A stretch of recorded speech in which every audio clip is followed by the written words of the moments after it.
Hi guys, welcome back to my YouTube channel. My name is Janvier Ndizeye Ellis. Thank you so much for watching my previous videos. It was awesome. I saw your comments. It was lovely. Thank you. Blessings. So today, I will have a guest today, and as you can see, she's here with me. So let's get to know her, and yeah, a lot we are going to discuss. So tune in, watch, learn, and yeah. So uh, thank you so much for coming to my show. Yeah, thank you for having me. Yeah, it Yeah. was, yeah. So I came to know her. Her name is Gloria Ndila, and I came. How did you get to know each other? Actually, we came to know each other in campus. We're in the same college, university actually. Yeah, so I got to know Janvi in the university, and yeah, from there our friendship just continued even after school, and I'm really grateful for strong friendship like hers. Yeah, Yeah. guys, she's my best friend. So she's a good lady, as you can hear her. She just has few words, and she has that kind of when she speaks, you can feel the kindness in her. So yeah, she's my guest today, and so today I have really interesting questions to ask. Oh, yeah, I'm ready. Feel Bring free. it on. Yeah. Yeah. Feel free, and we just want to learn. Okay. And yeah, so tell me, I'm very interested in like people's background, especially when were still young or children. Okay. And I want to know, how was your childhood like? Yeah. And what was the fun part of your childhood? Like, actually, that's the thing I want to know. Yeah. Well, so hi guys. My childhood. So I have two sisters and one brother. So my brother is the firstborn. Then I have my big sister, and then I have a twin sister actually. And so for my childhood, what I can remember that was so fun was, playing together in the estates, and even getting some punishments. When you are children in the same house, your siblings, sometimes you can get naughty, and you Yeah. can do some things. As a child, you just do some things out of fun, Yes. and sometimes you get into trouble. I know. Yeah, so sometimes we'll get some punishment, and when your sister is being punished, you just laugh, and then when it's your turn, you're like, oh. Yeah. I used to cry a lot. I really hated punishments a lot. Yeah. But I liked my childhood because we were just free, we were just innocent, just young children, just playing, just having fun, having a good time. Sure.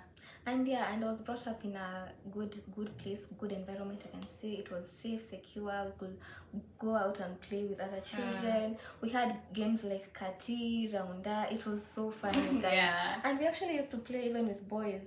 It was not just a girls thing. We had Kati, Raunda, Blada. We had Bano. Oh my gosh, those were the days, guys. Yeah, I know sure. Gen Zs don't relate. Gen Z, can you relate Yeah, on but this? here millennials, we had a time. We had a time. Yeah. We had a good That time. was like that's great. I also remember back then when I was still a child. Yeah.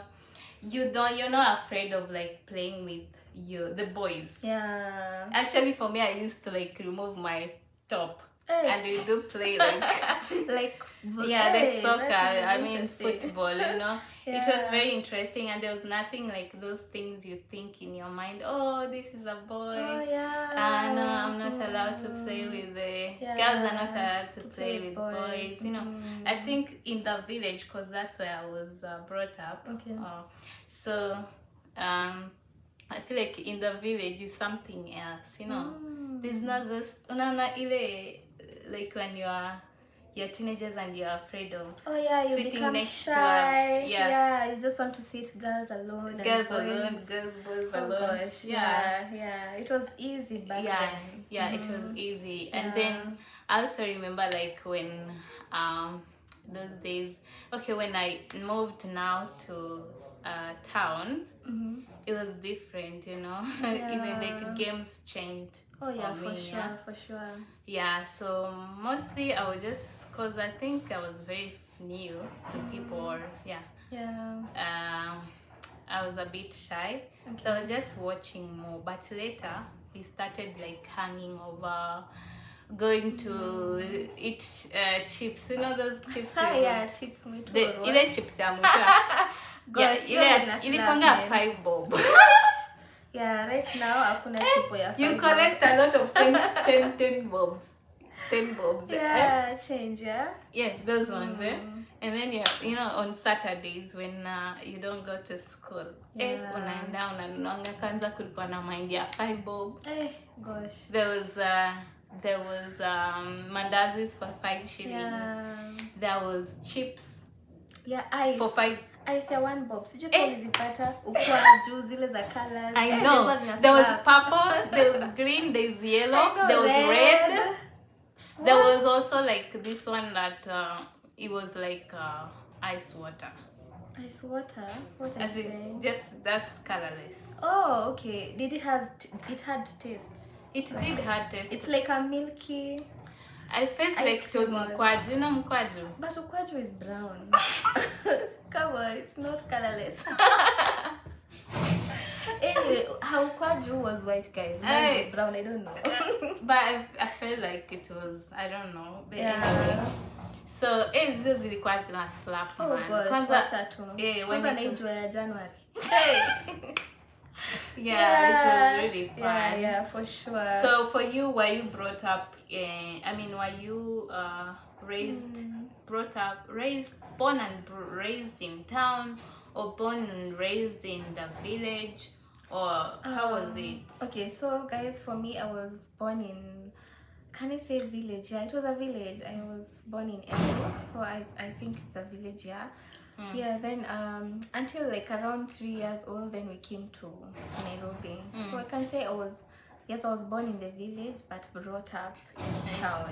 Yeah, so I'm a town girl. Oh yeah. So you guys who have been born and brought up in the village, and those who have been born and brought up in town, guys, I don't know if there's any difference, so you can comment down there. Yeah, and tell us. I'm sure there is. Yeah, there is. Sure. But yeah, I think people, when you're brought in the village, you know, there's the mentality and how you saw life in the village, and then there's life in town, you know. Yeah, it's totally different. Yeah. So it varies from maybe the town, because there's some villages which are top, like they're catching up, like the things there are quite far ahead, and some towns, you can say, they're in town setting, but it's not that fast, I can say. I don't know if it makes sense. Yeah, it's true. It's true. Yeah. Oh, that's great. So you guys, you can hear the story. It's quite interesting. Yeah, for sure. I have another question. Like, I'm very curious. Like, how do, like, this far right now, you've grown up, yeah? Yeah. Oh gosh. Yeah. Do you see any change in you, you know? Where are you right now in life? Do you feel happy? Do you still probably miss like you want to go back in the days you're still young? Like, I don't think so.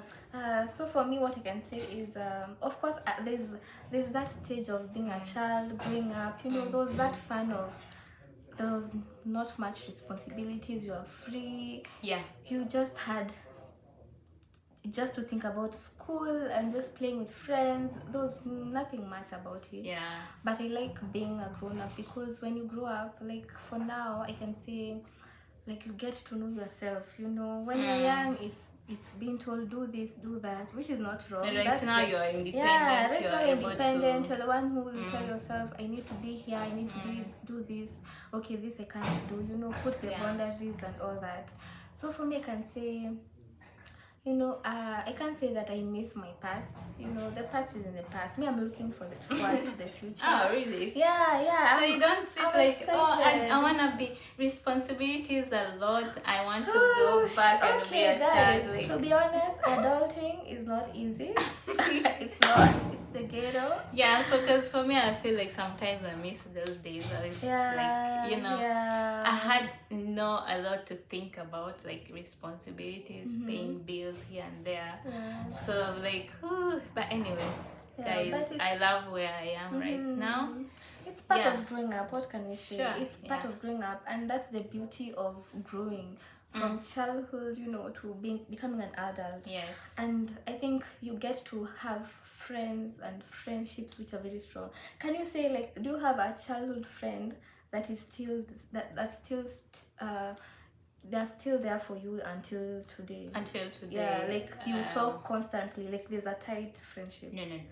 Exactly.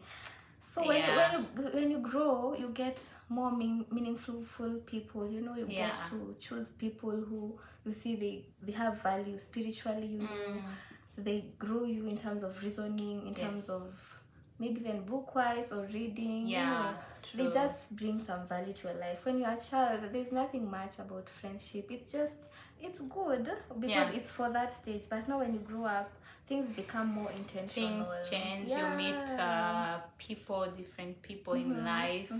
I feel like even as much as like I have contacts, I have few that we used to play with back then when we are very young.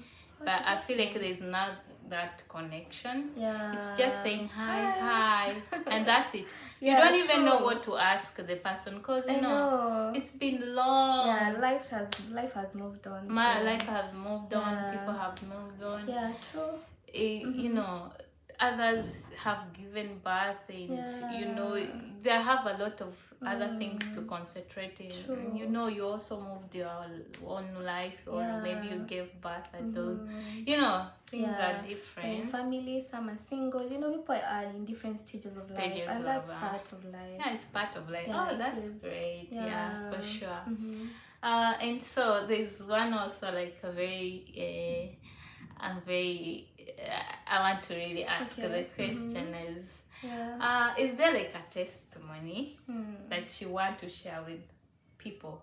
You know, there's this biggest testimony, you know, God has done for you, and probably you want to share with people, and it may be a motivation for them, you know, they learn out of that. So do you have any testimony? Oh yeah, sure, guys, I have a testimony, guys.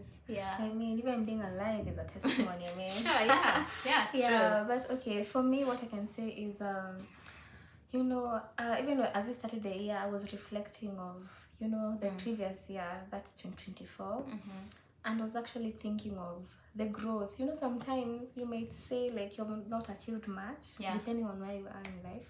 But for me, I can see there's a lot of growth in terms of how I view life, you know, priorities, you know, being intentional even with friendship, with God, with ministry. If you're in ministry, you're serving.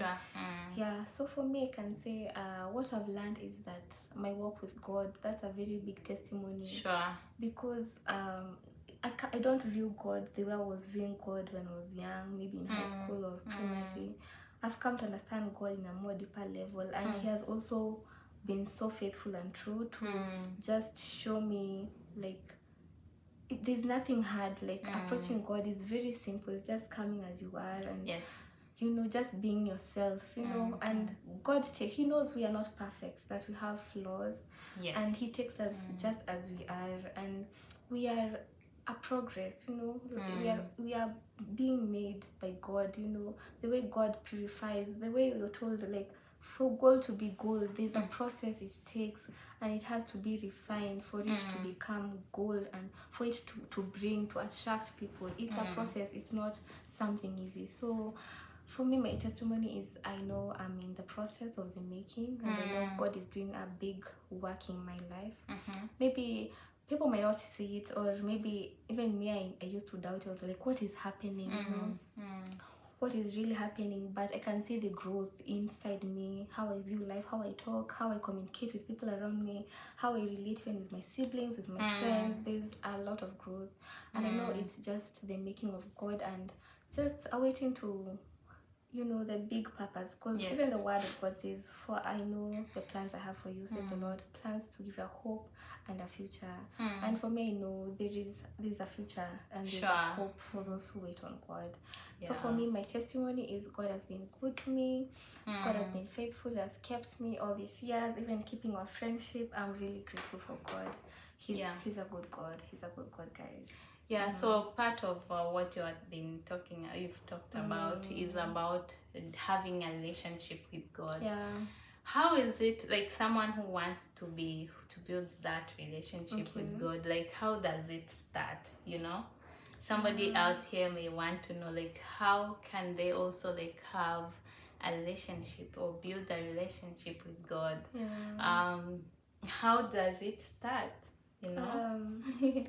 Okay, for me, I can say, for me, it was not so easy to come to that personal relationship, because I was just brought up in church, you know, from a background that loves Christ. My parents used to take me to church early in the morning, even without breakfast. I used to just going to church in the first service, and I just got to grow around in church. But for a personal relationship, it's where your mind develops when you are now, like, can I say an adult? Like, let's say a teenager, you know, when life is lifing. You know, you're in high school there, and you're like, oh my gosh, I need to pray. I'm far from parents. Yeah. You know, I'm having a hard time. That's why you start now. I'm not saying you go to God because you're having a hard time. Oh, guys. yeah. No, that's not what I'm saying. But you just, there's a point where you feel like you just need someone who gets you, who just understands you.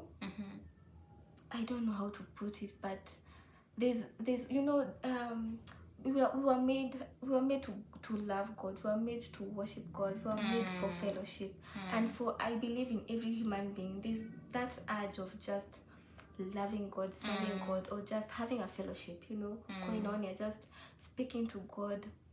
And I can say, having a relationship with God is not about going to church. Sure. No, it's not about church going. It's about you taking time to pray. You taking time to know God's word, because that's how God speaks. He speaks through His word. Sure. He speaks through prayer. Even you just waiting on God and listening, praying and waiting for God to speak to you. You know, He uses people around you to speak to you. So it's just you being intentional and even praying. Even I normally say you don't have to, like, to close your eyes. It's not, there's no formula to approach God. Sure. Yeah. It's just from a point of a heart posture, like, God, speak to me. I need to hear from you. You know, it's as simple as that. There's no formula. You don't have to close your eyes. You don't have to, you know, start with a worship or what. There's no formula. You just come to God just as you are. Just as you are, guys. So, as the key point is to read His word. You're not just reading, but you have to meditate. You have to meditate on His word. You have to pray.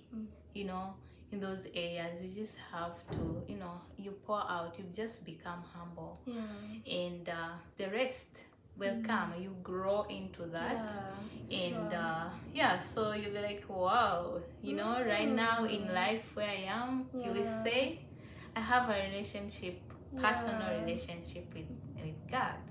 You know, that's quite really great.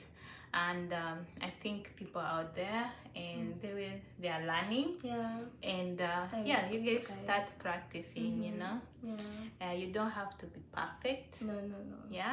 So just you just come to God just the way you are. In your, is it embarrassing? You feel like you're embarrassed, you know, you just come, you sin, you just come before God and tell Him, you know, I did this, Papa, and He is going to be there for you. You know, one thing that you will know, that, you know, God is with you, He will give you peace. Sure. That's the assurance. You just feel that peace. The giftness will be erased, and you'll be happy once again. For sure. Yeah. There's nothing so sweet as just being in God's presence and just, you know, surrendering. He just wants you to surrender, because he says, come, you know, bring your burden, because he cares for you, you know, and his burden is light. So just come to God as you are, and he'll take you just as you are. Oh, nice. Yeah. I take her home away. Yeah. Sure. Yeah, so guys, I think we are coming to an end of our conversation, or maybe you have something to tell our viewers or people. So what I can say is, you know, God is, he's a loving father, and you know, life really happens, and sometimes you can fall, you know, but even as the scripture says, you can fall many times, but always wake up, you know, stand up. Don't just sit down and cry yourself, you know. Just stand up, you know, dust yourself and continue walking, you know. Salvation is just about walking with Christ. It's not about perfection, but it is you choosing to walk every other day. It's a choice, and you're saying, you know, I have decided to follow Jesus. And that's the best thing, guys. I don't have any other thing, but it's the best thing, you guys, to just know God, because he's a loving God. Ah, nice. Thank you so much. Thank you for having me. Thank you. And guys, we've come to an end of our conversation. It was amazing. It was great. May God continue to keep you, and I love you. Bye.